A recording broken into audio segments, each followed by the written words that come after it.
tarde, qué gusto saludarlos. Su servidor Rodrigo Guerra, director general de Guerra Wong y Asociados Abogados. Les doy la más cordial bienvenida a otra sesión de Derecho para Todos. Como siempre es un gusto que nos acompañen, es un gusto que nos compartan todas sus dudas, todos sus comentarios.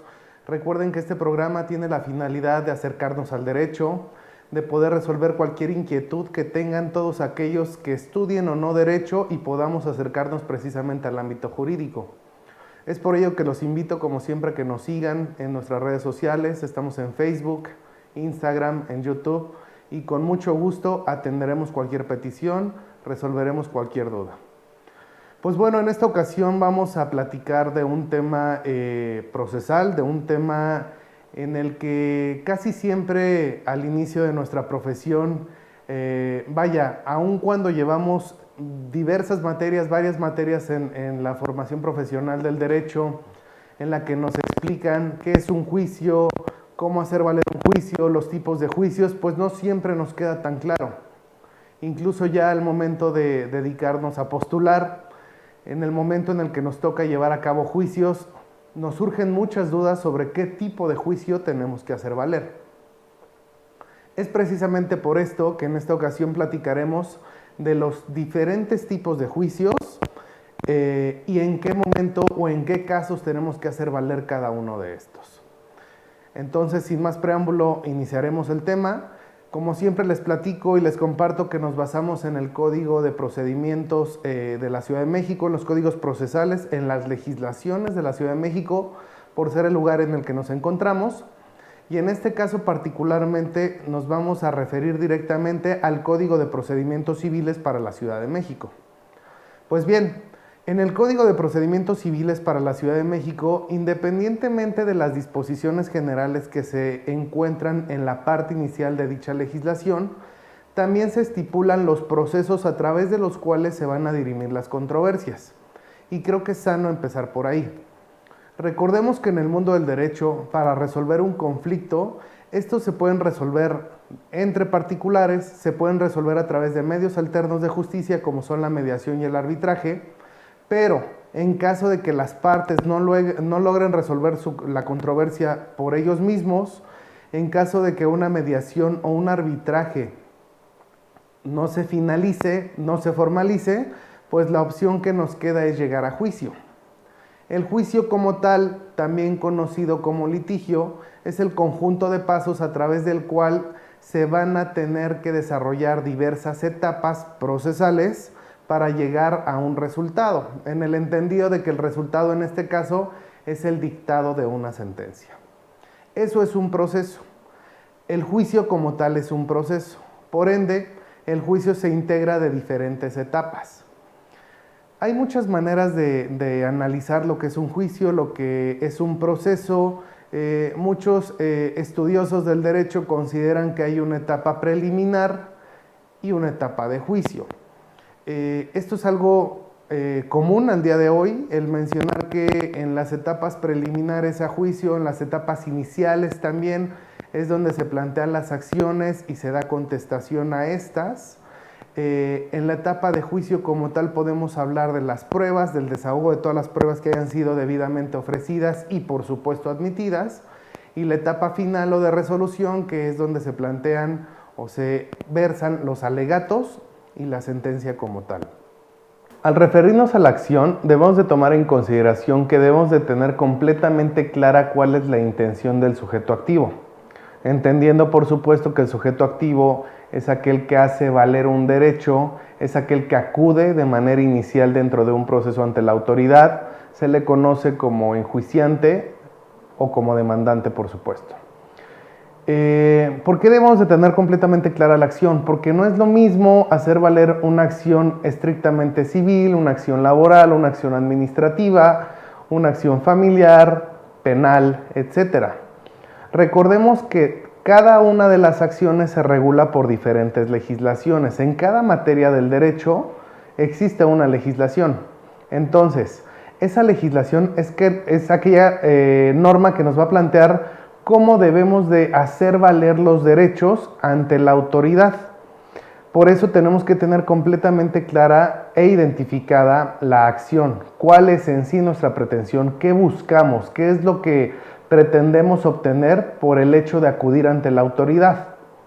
Pero una vez identificada la acción, debemos de tener en claro que, como ya lo mencioné hace un rato, si no logramos una solución entre las partes, si no se logra un medio alternativo de justicia como lo es la mediación o el arbitraje, tenemos que llegar al juicio, tenemos que llegar ante una autoridad jurisdiccional competente, que en este caso sería un juez, reiterando que nos estamos basando en la legislación procesal civil, y es el juez el que va a conocer de las acciones que le plantea el sujeto activo, el demandante, el actor. Pero ¿cómo tenemos que hacer valer esa acción? Por supuesto que la tenemos que hacer valer a través de un escrito inicial. Ya en alguna sesión anterior platicamos de cómo elaborar un escrito inicial de demanda. Nuestra demanda tiene que reunir todos los requisitos consagrados en la propia legislación, que lo más común en este caso es mencionar el artículo 255 del Código de Procedimientos Civiles para la Ciudad, en el que se nos establece cuáles son todos los puntos que debemos de considerar al momento de redactar una demanda. Sin embargo, el tema en este momento es decidir qué tipo de juicio vamos a hacer.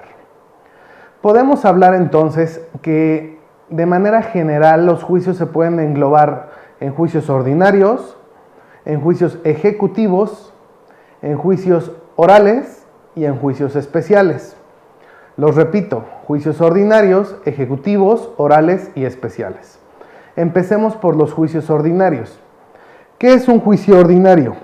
El juicio ordinario es aquel proceso estipulado en la legislación procesal civil en la que se plantea cuál es la manera en la que se va a resolver una controversia en aquellos casos en los que no existan disposiciones especiales o específicas dentro de la propia ley. Será un poco más claro el que después de explicar los juicios especiales podamos también comprender mucho mejor los juicios ordinarios. Sin embargo, el juicio ordinario es el primero en establecerse dentro de la legislación.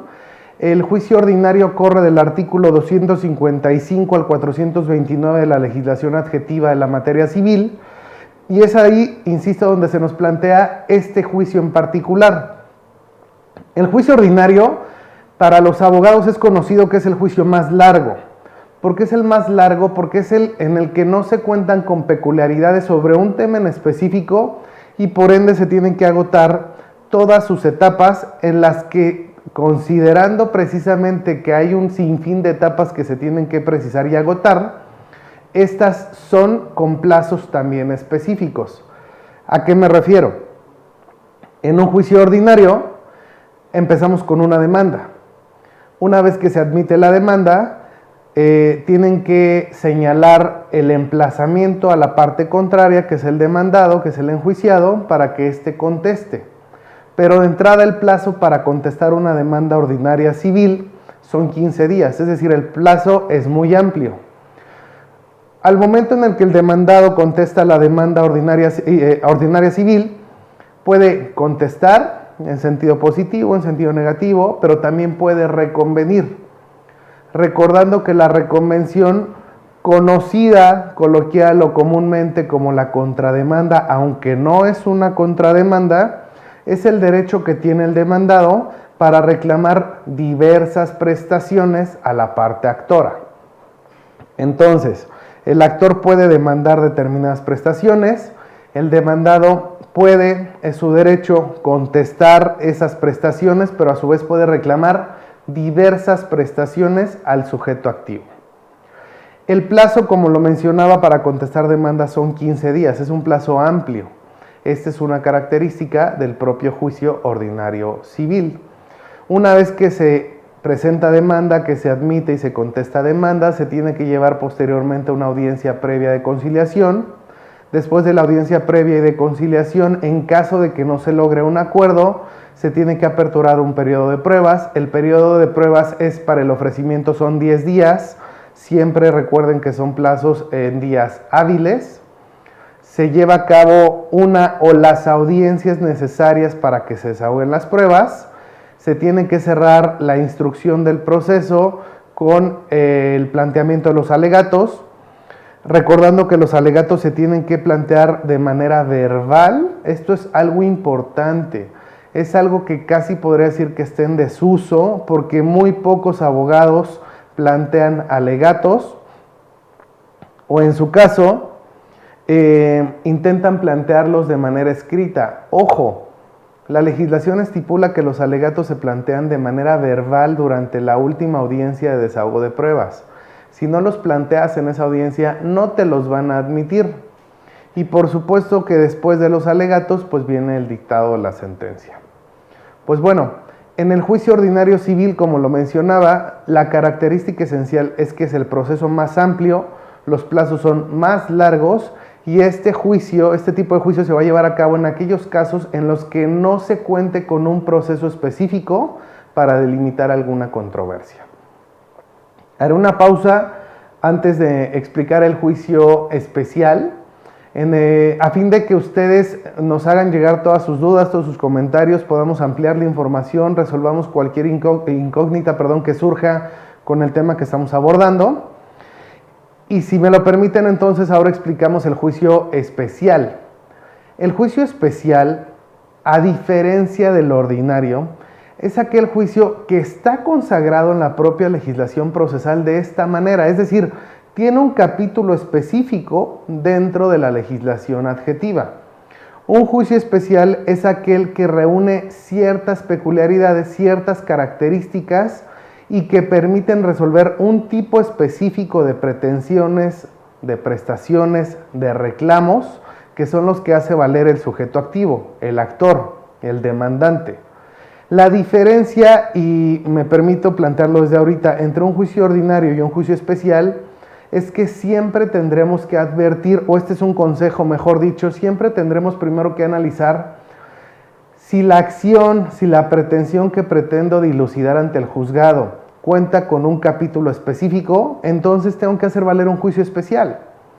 Pero si esa acción que pretendo hacer valer no cuenta con un juicio específico, entonces tengo que llevarla a cabo a través de un juicio ordinario. Ejemplo, en el Código Procesal de la Ciudad de México, en materia civil, se estipulan las controversias del orden familiar en un capítulo específico. ¿Qué significa esto? Que es una vía especial, en este caso yo la denominaría vía especial familiar para resolver controversias del orden familiar. Otra forma de denominarla es vía especial de controversias del orden familiar. Cualquier cuestión relacionada con la familia se tiene que resolver entonces a través de la vía especial. ¿Qué pasaría si en la legislación procesal no se estipula un capítulo para resolver controversias del orden familiar? Pues entonces tendríamos que hacerlas valer a través de un juicio ordinario. Esto es lo que nos permite identificar precisamente un juicio especial de un juicio ordinario. Pero así como hay juicios especiales en materia familiar, hay otro tipo de juicios que también cuentan con sus especificaciones determinadas dentro de la propia ley y que entonces tenemos que agotar ese proceso y no el ordinario. Ejemplos de esto está el especial de sucesión, el especial de controversias de arrendamiento inmobiliario, el especial hipotecario, entre otros. Cuando entonces la legislación nos marca un proceso especial, tenemos que acudir al proceso especial y dejar a un lado el proceso ordinario, el juicio ordinario.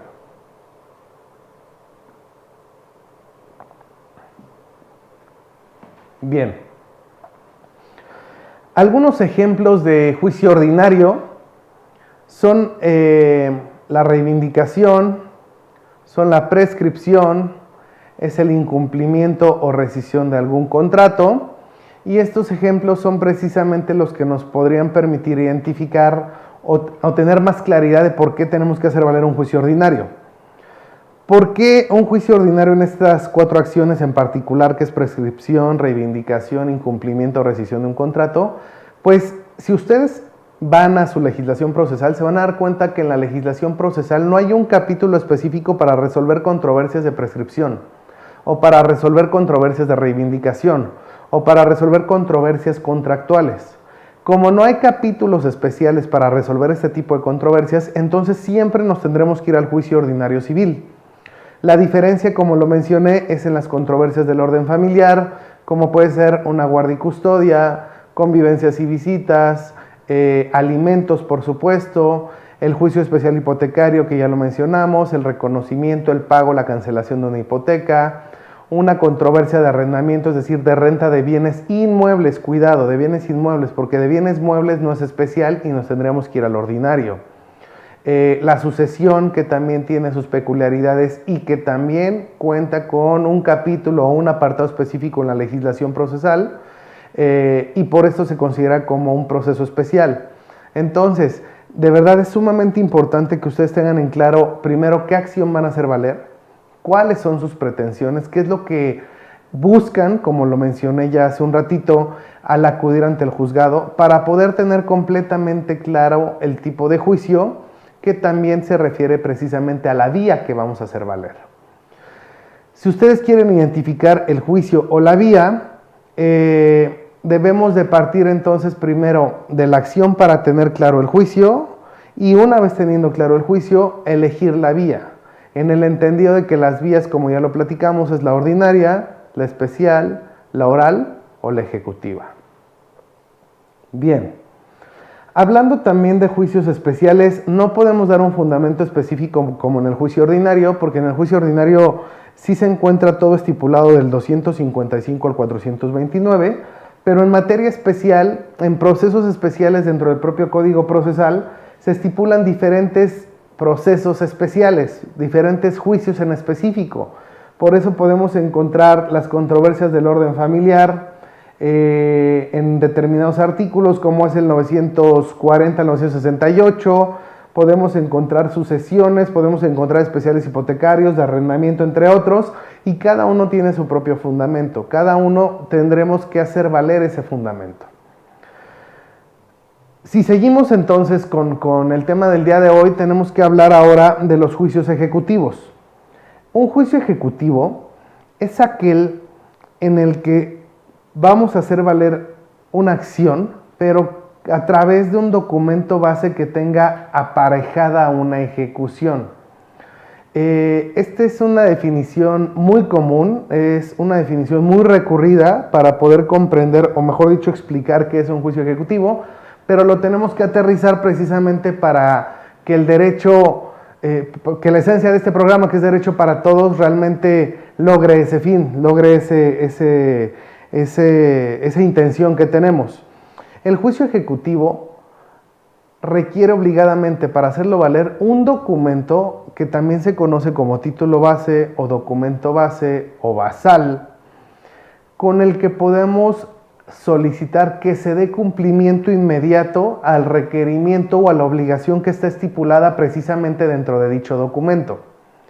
Un documento ejecutivo puede ser un contrato de prenda, puede ser un título de crédito, hablando de cuestiones completamente mercantiles, en el entendido de que, como lo sabemos, los títulos de crédito son el pagaré, el cheque, la letra de cambio. Hay otros como los bonos, certificados, etcétera, aunque lo más común es pagaré, cheque y letra de cambio.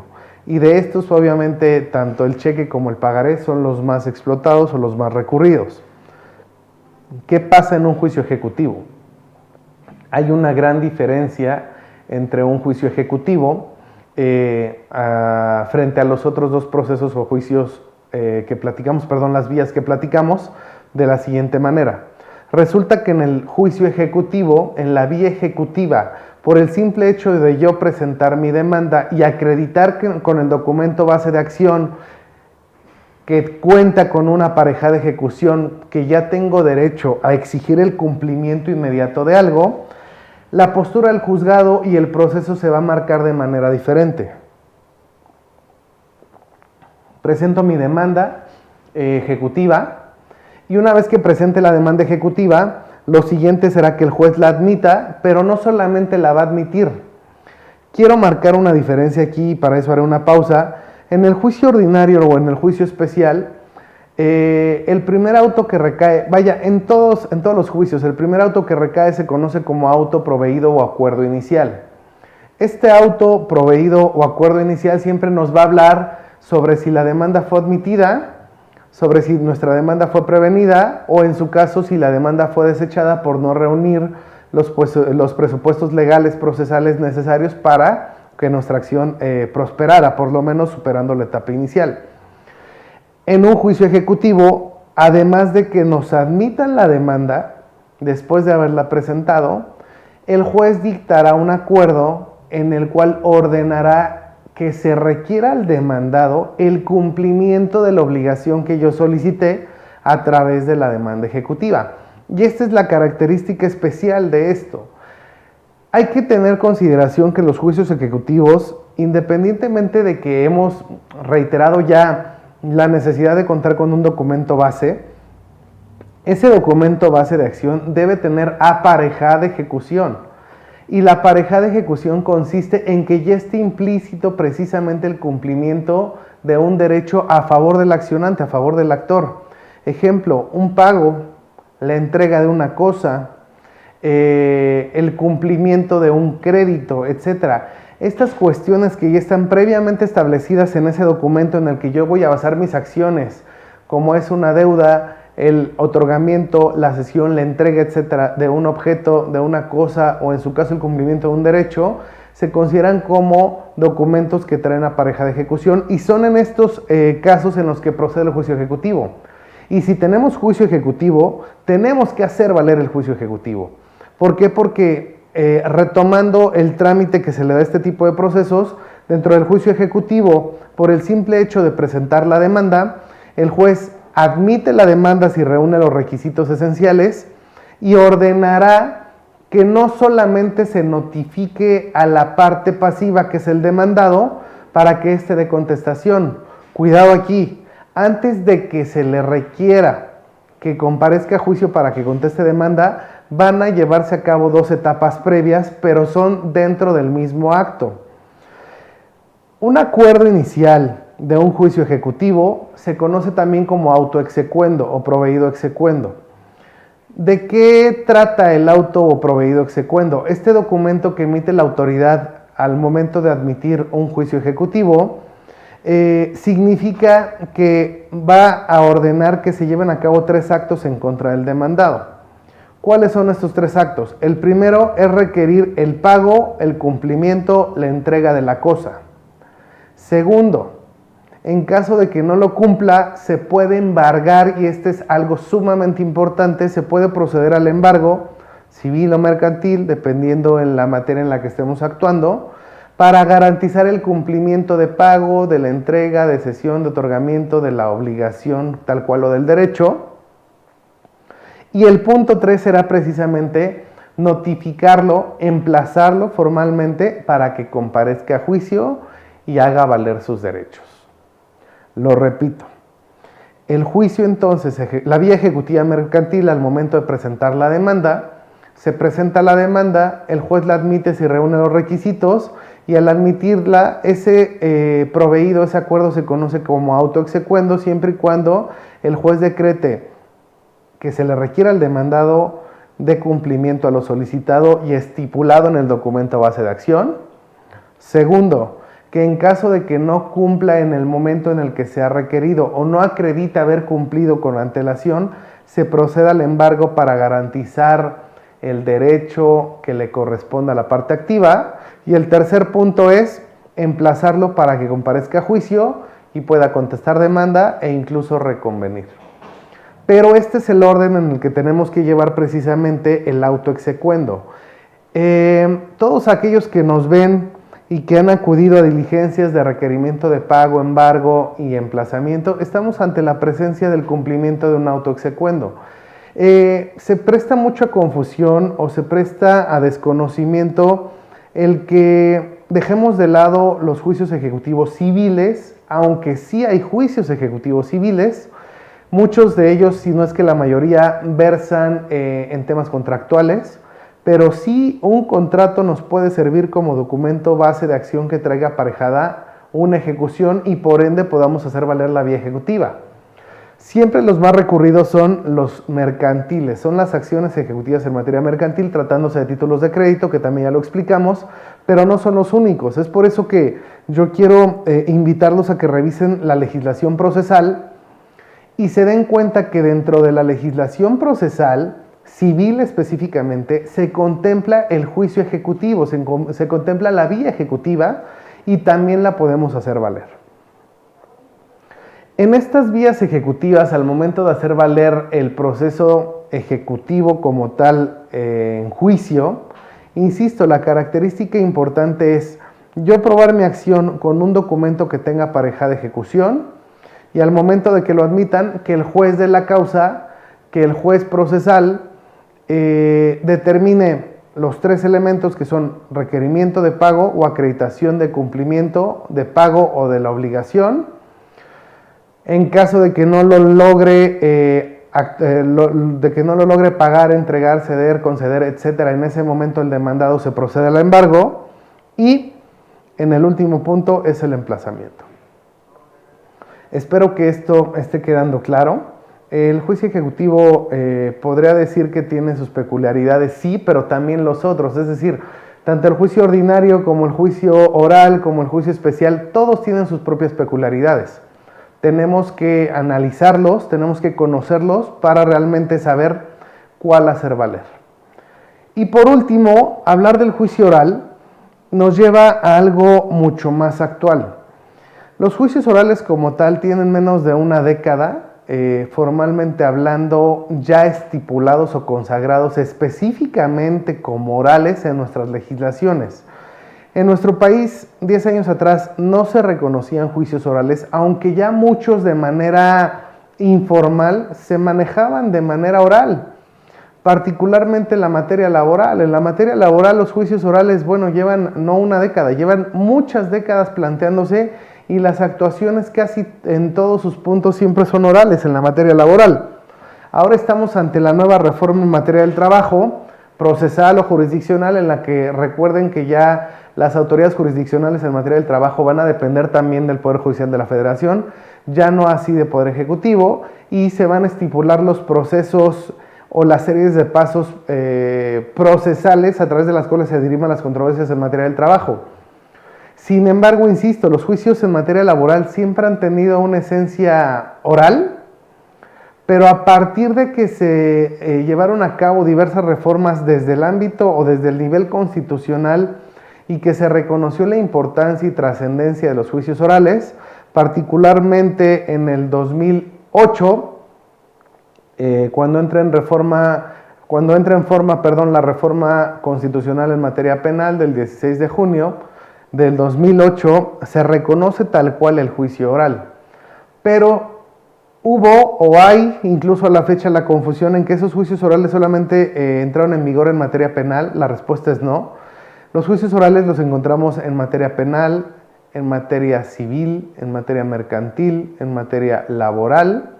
Incluso hay algunas partes muy claras en materia de amparo y en los otros medios de defensa constitucional que se podrían considerar orales. Pero recuerden que les platiqué, por lo menos hablando de materia civil, que los alegatos se plantean en forma verbal. Eso es hablar de oralidad. Entonces la oralidad no debe ser algo tan desconocido, pero sí ha sido reformado para poderle dar una mejor estructura y que se puedan implementar los juicios orales. ¿En qué casos puedo llevar a cabo un juicio oral? Un juicio oral lo puedo llevar a cabo al día de hoy casi en la mayoría de acciones, y es aquí donde también se puede prestar a confusión, pero trataré de explicarlo. Dejando a un lado, más bien planteándoles que existen juicios ordinarios, juicios ejecutivos y juicios especiales, y por otro lado podemos hablar de los juicios orales. ¿Por qué? Porque los juicios orales como tal se pueden hacer valer tanto de acciones ordinarias como de acciones ejecutivas y como de acciones especiales. Esa es la característica 1 o 2, mejor dicho, de los juicios orales. ¿Cuál es la 1? Pues obviamente que todo es verbal.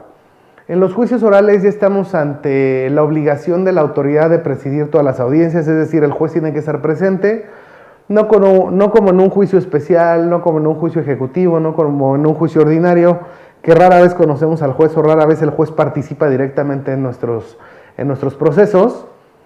En este caso, hablando de la oralidad, hablando de los juicios orales, el juez está completamente obligado a estar presente en todas las audiencias. Todas las audiencias son completamente orales. Este es uno de los principios de este tipo de procesos, pero también, como lo mencionaba, significa que un juicio oral lo podemos hacer valer en un tema de una controversia cuya acción se pudiera ventilar de manera ordinaria, de manera especial o incluso de manera ejecutiva. Los tres supuestos o los tres tipos de juicios, las tres vías que platicamos al principio, que son la ordinaria, la especial y la ejecutiva, tienen cabida en los procesos orales, en los juicios orales. ¿Cómo lo vamos a llevar a cabo? Bueno, así como mencionamos que el proceso especial está estipulado con un capítulo, con un apartado determinado en la legislación procesal, y que lo mismo sucede con el juicio ejecutivo, así como con el juicio ordinario, pues esto también se da en tema oral. En materia oral, el proceso oral en materia civil lo encontramos del artículo 969 al 1018, y del 1019 al 1080 encontramos el proceso oral familiar. Entonces, el propio Código Procesal ya nos está diciendo, oye, tú tienes derecho, tú tienes oportunidad de hacer valer un juicio oral, solamente identifica, ¿es un juicio oral civil o un juicio oral familiar? Recordemos que al día de hoy no tenemos una legislación especial en materia familiar y que todo lo que se estipula en materia familiar se encuentra en el Código Civil. Y por eso el Código de Procedimientos Civiles tiene que resolver cuestiones civiles y cuestiones familiares, cosa que sabemos está en proceso de modificación y de cambio. Sin embargo, el día de hoy, insisto, en el Código Procesal Civil se estipula el juicio oral civil y el juicio oral familiar, y nosotros podremos hacer valer en la vía oral aquellas acciones que podía hacer valer sea en el proceso ordinario o sea en el proceso ejecutivo. Por su parte, en la vía oral familiar, pues también podremos hacer valer las controversias en materia de orden familiar, solamente de esta índole, solamente familiares. Cuando entró en vigor el proceso oral, para poder lograr esa transición que en el mundo del derecho es parte del vacatio legis, del periodo en el que se implementa y entra en vigor una legislación, se planteaba precisamente que los juicios se tienen que llevar a cabo a través de las cuantías. Es decir, que solamente podíamos hacer valer juicios orales siempre y cuando fueran superiores a la cuantía mayor. Sabemos que hay juzgados especializados en cuantía menor, que son cuando no rebasan determinada cantidad, que al día de hoy va o se encuentra en los 600,000 pesos aproximadamente. Y entonces todo aquello que no sea una cantidad superior a esta cuantía es un juzgado en cuantía menor el que la debe resolver. Miren, yo les voy a ser completamente honestos, no entiendo por qué debe existir esa diferencia o este tipo de juicios cuando a fin de cuentas la controversia se va a llevar a cabo de la misma manera. Un juez de cuantía menor va a conocer de asuntos ordinarios, especiales, ejecutivos, pero por cantidades bajas, por cantidades inferiores a este monto que les acabo de compartir. Sin embargo, bueno, el proceso tal cual no va a cambiar una vez que se dicte la sentencia si podemos o no impugnarlo. Esa es la diferencia, pero el proceso seguiría siendo el mismo y por ende yo no comparto la idea de que sigan existiendo juzgados en cuantía menor. A mi consideración, creo que algo importante es que esos juzgados de cuantía menor ya los transformen en juzgados orales. Se está recurriendo ya mucho a los juicios orales y al recurrirse tanto a los juicios orales necesitamos contar con órganos, con juzgados especializados en esto y que puedan dar una gran salida a todos aquellos juicios que se pueden resolver de manera práctica siempre y cuando las partes estén de acuerdo, siempre y cuando estemos en los supuestos precisamente de la propia legislación y de esta manera cortar los tiempos. ¿Por qué? Porque un juicio oral, por su propia dinámica, por sus propios plazos, es mucho más corto. El juicio oral, como lo platiqué al principio, se cataloga o se clasifica casi siempre en tres etapas. Etapa preliminar, etapa de juicio y dictado de sentencia. Eso es como tal el juicio oral. Sin embargo, bueno, seguimos todavía en este momento de transición. Insisto también, hay muchas cosas en las que ya se explotan los juicios orales, hay muchas acciones en las que ya se explotan los juicios orales. Sin embargo, todavía falta el que se logre sacarles provecho, sacarles jugo al 100%. ¿Cuál sería mi consejo en este caso, una vez ya planteados los 4 tipos de juicios? Primero, identificar la acción. Segundo, identificar si esa acción que ya tengo clara la puedo hacer valer. Primero me voy al juicio oral, y en caso de que proceda a juicio oral, lo llevo a cabo por juicio oral. No tengo que buscar si es ordinario, si es especial o si es ejecutivo, solamente ponerle el apellido, es decir, oral ejecutivo u oral simplemente. Ya con esto lograremos que nuestro juicio sea mucho más corto, mucho más ágil, mucho más práctico. Sí depende también mucho de las estrategias de litigación que tengan las partes, específicamente los abogados postulantes. Pero bueno, en lugar de llevarnos años dentro de una controversia, la podemos resolver en menos de un año si es que el proceso se lleva a cabo y fluye de manera adecuada. Y esto es un beneficio tanto para las partes, que son los litigantes, como para los propios abogados. ¿Por qué? Porque no tendríamos que alargar tanto un procedimiento, no tendríamos que esperar el desahogo de tantas audiencias y diligencias, y podríamos lograr de ese resultado antes de lo que comúnmente teníamos que esperar, que insisto, casi siempre son años.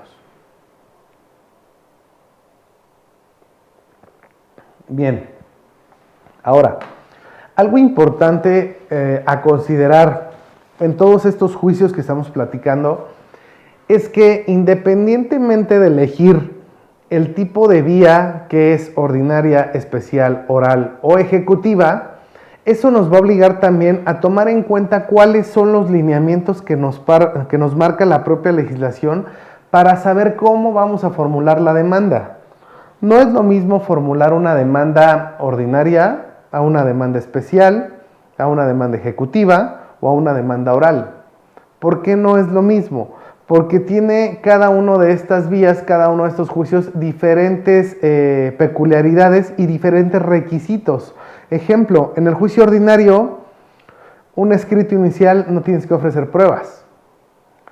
Pero en un proceso especial hay casos en los que no debes ofrecer pruebas sin importar la etapa. Pero hay otro tipo de procesos especiales en los que desde tu escrito inicial, sea demanda o contestación, tienes que ofrecer pruebas.